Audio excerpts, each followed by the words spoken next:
Explain the maximum principle with the following payoff matrix for player A. இப்போ player A, player B இவங்களுடைய strategies கொடுத்துருக்காங்க. இந்த சம்மில் இந்த ஃபஸ்ட் ரோவை நம்ம A1, செகண்ட் ரோவை A2, A3, அதாவது பிளேயர் A உடைய 3 ஸ்ட்ராட்டஜி A1, A2, A3. காலம் 1 B1, B2, B3 அப்படின்னு நம்ம நேம் கொடுத்துக்கிறோம். இப்போ ஃபஸ்ட்டு ரோ மினிமம் எழுதணும். ஃபஸ்ட் ரோவில் 3 நம்பர் இருக்குது, 20, 12, 15. இதில் மினிமம் நம்பர், அதாவது சின்ன நம்பர் வந்து 12.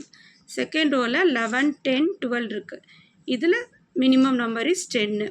தேர்ட் ரோவில் 3 நம்பர் இருக்குது, 15, 11, 10. இதில் மினிமம் நம்பர் இஸ் 10. இது இங்கே எழுதிக்கிறோம். நெக்ஸ்ட்டு கீழே காலம் மேக்ஸிமம். ஃபஸ்ட் காலம் வந்து B1, அதில் இருக்க 3 நம்பர் 20, 11, 15. மேக்ஸிமம்னா பிக் நம்பர், இதில் பிக் நம்பர் வந்து 20. செகண்ட் காலமில் 12, 10, 11. இதில் பிக் நம்பர் வந்து 12. தேர்ட் காலமில் 3 நம்பர்ஸ் இருக்குது, 15, 12, 10. இதில் பிக் நம்பர் வந்து 15. இப்போது மினிமமில் மேக்ஸிமம் பார்க்கணும்.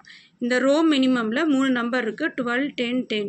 இதில் மேக்ஸிமம் நம்பர் வந்து 12. இப்போ 12 அண்டர்லைன் பண்ணியிருக்கேன்.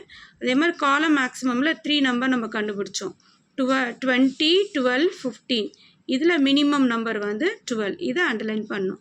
இந்த மேக்ஸிமின்னும் மினி மேக்ஸும் ஈக்குவலாக இருக்குது. நான் அண்டர்லைன் பண்ண 2 நம்பருமே 12 தான். அதோடைய பொசிஷன் எங்கே இருக்குதுன்னு பார்த்தீங்கன்னா, எங்கே இருக்குன்னா A1ல் B2ல் இருக்குது. அப்போ இதுதான் வேல்யூ ஆஃப் த கேம். இதோடைய சேடல் பாயிண்ட் வந்து A1ல் இருக்கிற B2, that is A1, B2. Step எழுதும் போது மேக்ஸிமம் வேல்யூ வந்து 12, மினிமேக்ஸ் வேல்யூ வந்து 12. ரெண்டும் ஈக்குவலாக இருக்கிறதுனால value of the game is 12 and saddle point is A1, B2. Saddle பாயிண்ட்ன்றது வேல்யூ ஆஃப் த கேம் உடைய பொசிஷன்.